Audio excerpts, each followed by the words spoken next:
Dr. No, the film that launched James Bond on the big screen in 1962. On paper, it looked like a disaster waiting to happen. Before cameras rolled, Sean Connery needed secret coaching to truly become 007. Creator Ian Fleming wasn't convinced. The Bond girl's voice had to be dubbed, and the villain was the fourth choice after multiple rejections. And yet, from these struggles came movie history. A stolen masterpiece hung in the villain's lair. The iconic theme was recycled from a failed musical, and the legendary gun barrel sequence was slapped together at the last minute. Against all odds, Dr. No made back its entire budget in one weekend and launched the longest-running franchise in cinema. So grab your martini and get ready to be shaken, not stirred. Here are 20 weird facts about Dr. No that will blow your mind. Number 1. Dr. No wasn't supposed to be first. The producers originally had their sights set on Thunderball for 007's big screen debut. But legal battles with writer Kevin McClory over who actually owned the rights turned into a minefield. Lawsuits tied up the story for years, leaving the producers scrambling for another option. That's when Dr. No, a simpler, cheaper novel in the Bond series, suddenly moved to the front of the line. It was a backup choice, but one that changed cinema history. Without that legal fight, we might never have met James Bond in 1962. At least, not in the form we know today. And while the rights war raged behind the scenes, the real storm was brewing around the film's casting. Number 2. Sean Connery almost lost Bond before he got it. When producers first saw Connery and Darby O'Gill in The Little People, they were intrigued enough to arrange a meeting. Connery had raw presence, tall, tough, and magnetic. But he wasn't exactly the polished gentleman Fleming had imagined. To fix that, director Terence Young practically became Connery's style coach. He took him to Savile Row tailors, fine restaurants, even casinos, teaching him how to walk, dress, and behave like the ultimate secret agent. Bit by bit, the rough-edged Scotsman was transformed into James Bond. But not everyone was convinced. When Ian Fleming first saw his creation brought to life, he had some harsh words, setting up one of the most surprising turnarounds in Bond history. Number 3. Fleming hated Connery, until he didn't. When the author first heard his suave super spy would be played by a working-class Scotsman with a heavy accent, he was far from impressed. Fleming reportedly dismissed Connery as too rough, too ordinary, and completely wrong for James Bond. But once Dr. No hit the screen, his opinion flipped. Connery's charisma, confidence, and presence were undeniable. Fleming not only admitted he'd been wrong, he started rewriting Bond in later novels to include touches of Connery himself. The walk, the edge, even a Scottish backstory. What began as skepticism turned into admiration, and Connery's performance permanently reshaped 007. But while Fleming warmed to his unlikely star, another key part of Bond's identity was still missing: the theme music that would become the most famous in film history. Number 4. The iconic theme almost didn't exist. Composer Monty Norman was paid a relative pittance to create what would become one of the most iconic pieces of music in cinema history. But the real surprise, the famous Bond riff wasn't brand new, it was recycled. Norman lifted the melody from a song he'd written for an abandoned stage musical called The House of Mr. Biswas. That song, Good Sign, Bad Sign, was originally about a Trinidadian man's life, hardly the glamorous world of spies and casinos. Yet with some rearrangement, it became the swaggering theme that defined Bond. The irony is staggering. The most recognizable film score in history started as a discarded show tune, and it wasn't the only unexpected prop to sneak its way into Dr. No. One shocking set piece actually came straight from a real-life art heist. Number 5. Dr. No featured a real stolen masterpiece. In one scene inside the villain's lair, Bond pauses at a painting casually displayed on an easel. At first glance, It seems like simple set dressing, but audiences in 1962 instantly recognized it. Goya's The Duke of Wellington, which had just been stolen from London's National Gallery in a real-life art heist. The cheeky implication was that the missing masterpiece had found its way into the clutches of Dr. No himself. For moviegoers in the know, it was a sly wink that blurred the line between fiction and reality. This wasn't just clever set design. It was a tongue-in-cheek nod to one of the most infamous crimes of the era. And while the painting was stolen in real life, the role of Dr. No almost belonged to someone who wanted nothing to do with the film. Number 6. Noel Coward's legendary rejection. When the producers approached playwright Noel Coward to play Dr. No, his answer became one of the wittiest rejections in film history. He reportedly shot back, "Dr. No? No, no, no." A role that might have been infused with Coward's trademark wit and theatrical flair instead slipped away.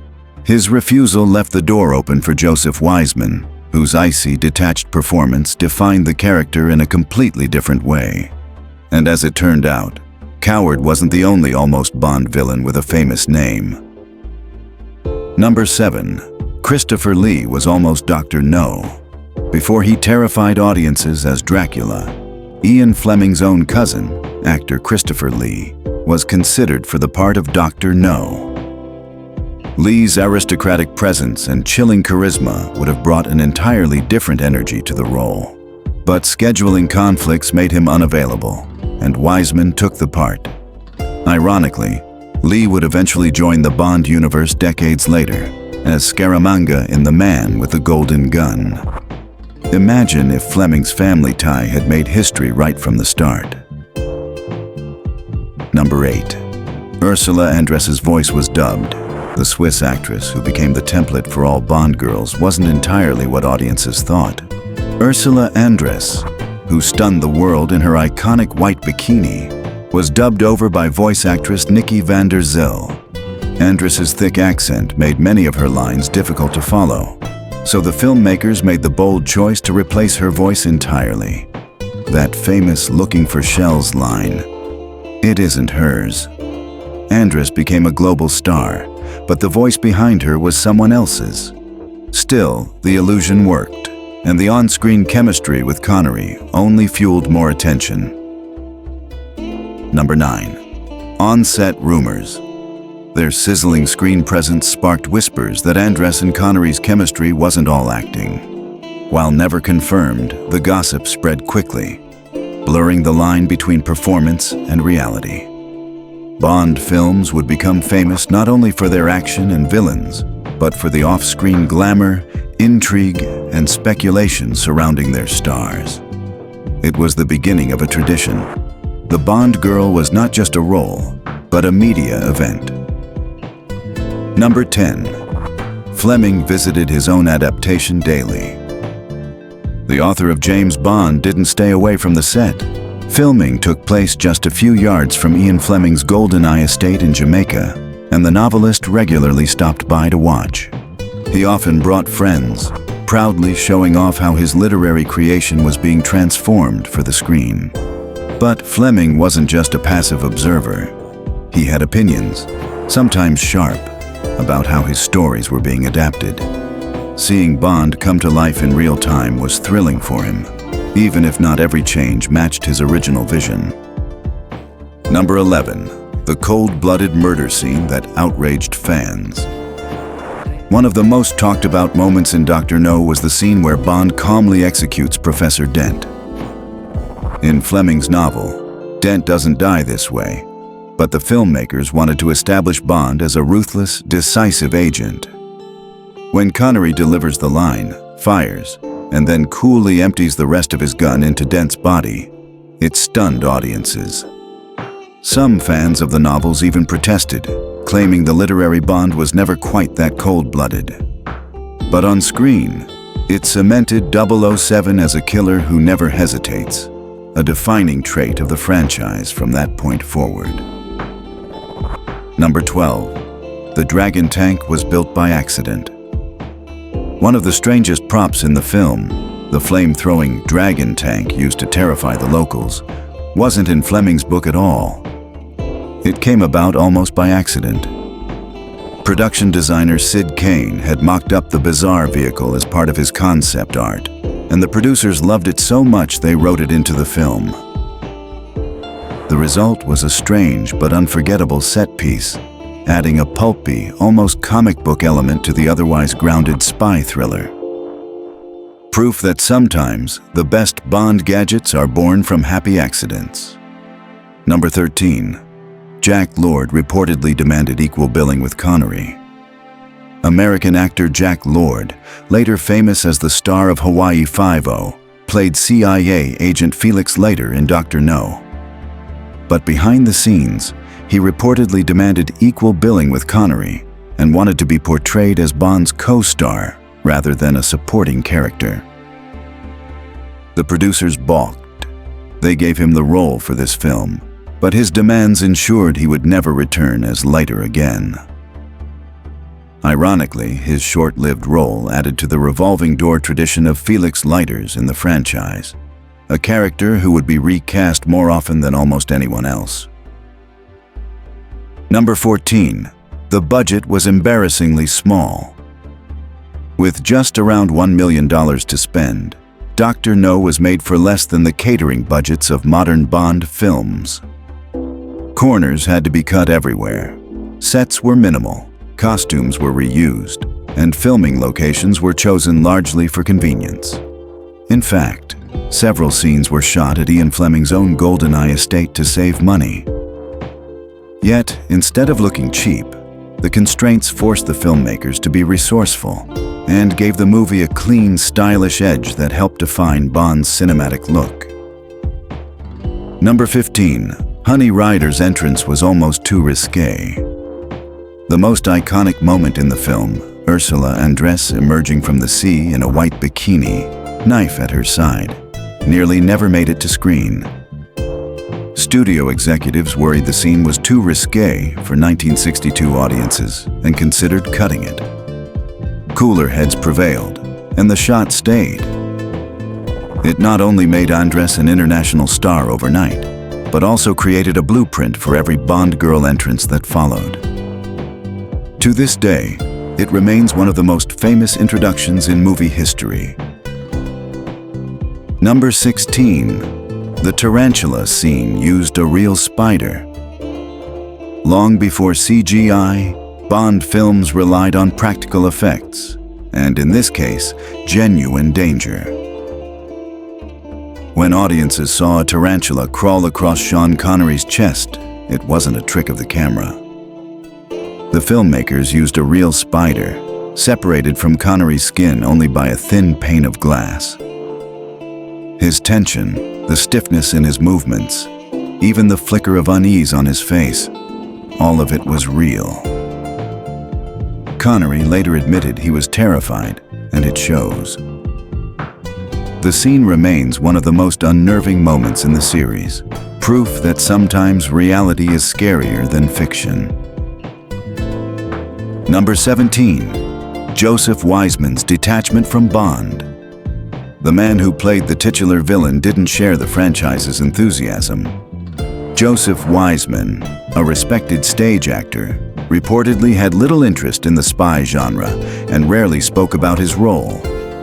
In fact, he never even watched the completed film. His detachment, however, may have been an asset. Wiseman's cold, clinical performance gave Dr. No an eerie, distant quality that fit the character perfectly. Sometimes, not caring is the ultimate villain move. Number 18. The opening gun barrel was last-minute inspiration. Today it's iconic, but the franchise's legendary opening almost didn't exist. As the release date loomed, the filmmakers realized they needed a memorable hook to start the film. Their solution was both simple and brilliant. Shoot through the barrel of a gun using a pinhole camera. The entire sequence cost next to nothing to create, but its impact was priceless. That swirling white circle and Bond's first shot became the franchise's ultimate signature, an accident of necessity that turned into branding genius. Number 19. Bond, James Bond, was almost different. The most famous introduction in cinema history nearly wasn't. Early drafts had Bond saying lines like, "The name's Bond," or "I'm Bond, James Bond," without much flair. It was only during final dubbing sessions that the now legendary rhythm and delivery were locked in. That one tiny creative choice transformed a simple line into a cultural touchstone, endlessly imitated and never forgotten. Without it, Bond might not have had the same iconic swagger from the start. Number 20. Dr. No made its budget back in one weekend.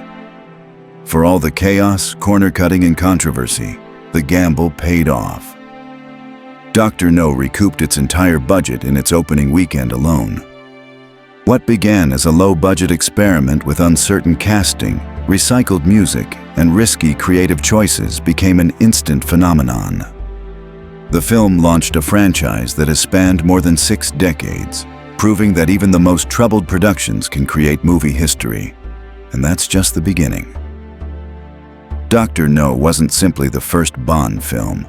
It was the launchpad for the longest-running franchise in cinema history. Against the odds, this scrappy production turned its flaws into strengths, its accidents into brilliance, and its risks into legends. Which of these facts surprised you the most? Or do you have a favorite Bond behind-the-scenes story of your own? Drop it in the comments. We'd love to hear them. If you enjoyed this video, don't forget to hit like, subscribe, and stick around. Because if Dr. No was this wild behind the curtain, just imagine the secrets waiting in the other 24 Bond films.